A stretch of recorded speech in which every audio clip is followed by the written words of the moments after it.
Ayan po mga kabida, isang magandang oras po sa lahat at welcome po sa aking channel. Naku po, katakot-takot po na batikos po mga kabida, no? Ang inabot po ni Pangulong Ferdinand Bongbong Marcos at First Lady Lisa Marcos po, ano? Dito ho sa ginanap na engrandeng celebration po ng Latina Pilipina, mga kabida, dyan mismo sa loob po ng Malacanang. Sa kabila po ng panawagan po ng Pangulo, mga kabida, sa taong bayan na magtipid sa pera, sa kuryente at sa langis dahil ho sa tensyon dyan po sa Middle East, mga kabida. Ataasan ko ang lahat ng ahensya ng ating pamahalaan na magtipid at magbawas ng 10 hanggang 20% sa konsumo ng kuryente at gastos sa petrolyo. Pansamantala ring ipinagbabawal ang mga biyahe at aktibidad ng pamahalaan na hindi naman kinakailangan gaya ng mga study tour, team building activities o mga meeting na maaari namang gawing online. Isa po sa mga pumuna po dito ho sa malaing grandeng celebration po dyan sa Malacanang, ito hong si Attorney Rowena Guanzon, ano, mga kabida. Eto, babasahin ko lang po itong article, ano, ng Ang Balita Ngayon. Okay? Nagbigay ng reaksyon si former COA at COMELEC Commissioner Attorney Rowena Guanzon matapos kumalat sa social media ang mga larawan ng isang marangyang dinner event sa Malacanang Palace na dinaluhan ng ilang personalidad at inuulat na bahagi ng pagdiriwang ng Latina Pilipina. Sa kanyang Facebook post, tahasang binatikos ni Guanzon ang tila magarbong pagtitipon, lalo na sa panahong nananawagan ang pamahalaan ng pagtitipid sa enerhiya at gastusin. Ito yung sinabi po ni Guanzon po, ano, mga kabida, magtitipid kayo pero magpaparty kami. Batay sa mga kumakalat na larawan sa social media, makikita ang isang engranding dinner setup. May lumabas ding imbitasyon na nagsasabing ang event ay isang dinner to celebrate Latina Filipina na ginanap noong March 5, 2026 sa Ceremonial Hall ng Malacanang. Ang imbitasyon ay naglalaman ng mga pangalang Ferdinand Marcos Jr., Lisa Araneta Marcos. Ang reaksyon ni Guanzon ay dumating ilang araw matapos sa hikayatin ni Pangulong Marcos Jr. ang publiko na magtipid sa paggamit ng enerhiya sa gitna ng mga hamon sa pandaigdigang supply ng langis at tensyon sa gitnang silangan. Dahil dito, naging usap-usapan sa social media ang tila magkasalungat na larawan, panawagan ng pagtitipid sa publiko habang may lumilitaw na mga imahe ng magarbong pagtitipon sa loob ng Malacanang. Ayun. So, inconsistency yung issue ho dito, ano, mga kabida.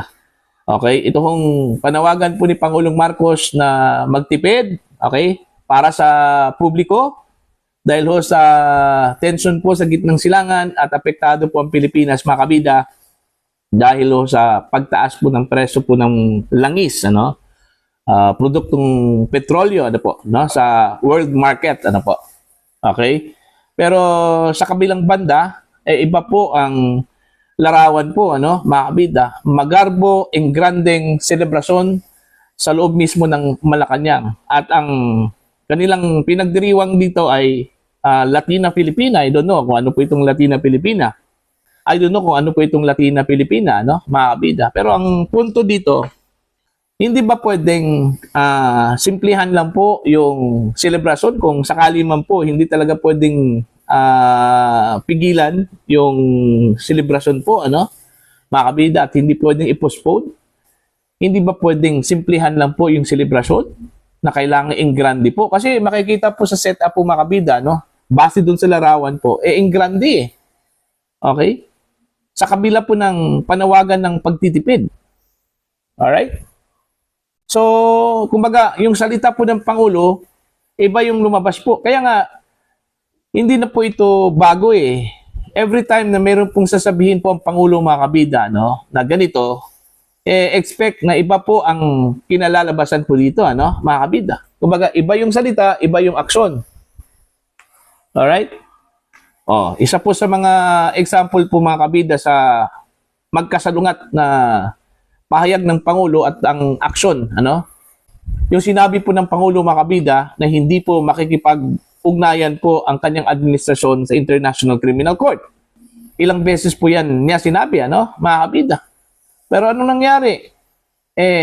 Bago lang, inamin po ni Ombudsman Boying Rimulyan na nakipagpulong po siya, nakipagkita po siya, ano, sa mga investigador po ng ICC sa pamamagitan daw, ano, ni dating Senador Antonio Trillanes. O see? Iba ang sinabi ng Pangulo, iba po ang action po na ginawa po ni Boying Rimulyan, no, mga kabida. Yung mga ganong bagay, another example, sinabi po ng Pangulo dun ho sa House of Representatives mga kabida na ayaw po niya ng impeachment. Kasi mas lalo hong magkakawatak-watak po ang Pilipino kung gagawin niyang impeachment na yan, ano? Mga kabida, at hindi po makakabuti po sa ekonomiya po ng Pilipinas. Alright? Yun ang sinabi ng Pangulo, ano? Pero ang ginawa po mga kabida ng House of Representatives, itinuloy po nila yung impeachment. Okay? At in fact, nakaabot nga ng Senado eh. Buti na lang binara po ng Korte Suprema po, ano, mga kabida, noong 2025. Alright? So, yung mga ganong mga bagay na iba yung sinasabi po ng Pangulo, iba yung aksyon. Kaya nga, hindi ko nga alam kung pinakikinggan ba itong si Pangulong Ferdinand Bongbong Marcos hanggang ngayon. Alright? Diba? Inconsistency. Yung problema po ng Marcos administration, mga kabida. Ito, hindi po sila mahihiyaho dito. Tayo po, pinagbabawalan po tayo na maging extravagant po, mga kabida, ano? Dahil dito sa problema po natin, bilang epekto po sa nangyari ho sa Middle East, tapos sila, doon sa Malacanang, okay, magarbo, engrande, yung kanilang selebrasyon. Sino pong maniniwalang Pilipino kay Pangulong Marcos dyan? So, sino pong Pilipino po na maniniwala sa panawagan po ni Pangulong Ferdinand Bongbong Marcos? Ang punto kasi dito, mga kabida, lead by example. Alright? Pangunahan mo, ipakita mo sa mga Pilipino na ikaw mismo, Pangulo ng Pilipinas, nagtitipid. Alright? Pero wala. Magarbo po eh. Okay lang sana po, pera po niya yon, walang problema. Pero pera po ng taong bayan po yung ginasto dyan, mga kabida, no? Yung selebrasyon po ng Latina Pilipina na hindi naman po natin alam kung ano po yung ibig sabihin yan. Kung may connection yan sa pamumuhay po ng mga Pilipino, ano? Okay, para lang po maibsan po, mga kabida, ang paghihirap po ng mga Pilipino. Diba? Kaya tama lang po na inulan po ng batikos po ito kung si Pangulong Marcos. Dahil hindi po natin alam kung seryoso ba ang Pangulo dun sa kanyang sinabi na magtipid tayo, mga kabida. Okay? Kasi hindi po niya pre-practice po, mga kabida, yung kanyang sinabi. Okay? O baka na-amnesia lang po talaga ang Pangulo, mga kabida, na meron po siyang sinabi po sa taong bayan. Meron po siyang panawagan po. Baka nakalimutan po niya. Ano? Bagay, hindi po imposible yun kasi 60 years old na po yan ang Pangulo mga kabida. No? Baka nakalimutan lang po niya na meron po siyang panawagan sa mga Pilipino na tayo po ay dapat magtipid. Okay? Sa gasolina, sa enerhiya at maging sa pera. Dapat maging masino po tayo sa pera ngayon. Dahil hindi natin alam kung hanggang kailan po itong krisis po sa gasolina, mga kabida, dito sa ating bansa. Ano po? Alright? So, dito po sa ginawa po ng Pangulo na nag-host po ng engranding selebrasyon sa gitna po ng krisis po sa bansa, mga kabida, no wonder na bagsak po ang tiwala po ng taong bayan sa kanya dahil wala na pong tiwala po ang mga Pilipino ano? Diba? So, yun po, mga kabida. Ano po ang inyong reaction ho dito sa ipinakita po ng Marcos administration? Okay? Sa kabila po ng panawagan na dapat po tayo ay magtipid sa lahat ng bagay po, mga kabida, dahil ho sa krisis po sa gitnang silangan, mga kabida. Okay? Panipaniwala pa rin ba ang Pangulo, mga kabida? Okay? Dapat ba nating pangkatiwalaan pa siya ulit? Despite dun ho sa kanyang ginawang pag-break dun ho sa kanyang panawagan po, ano, mga kabida. Alright?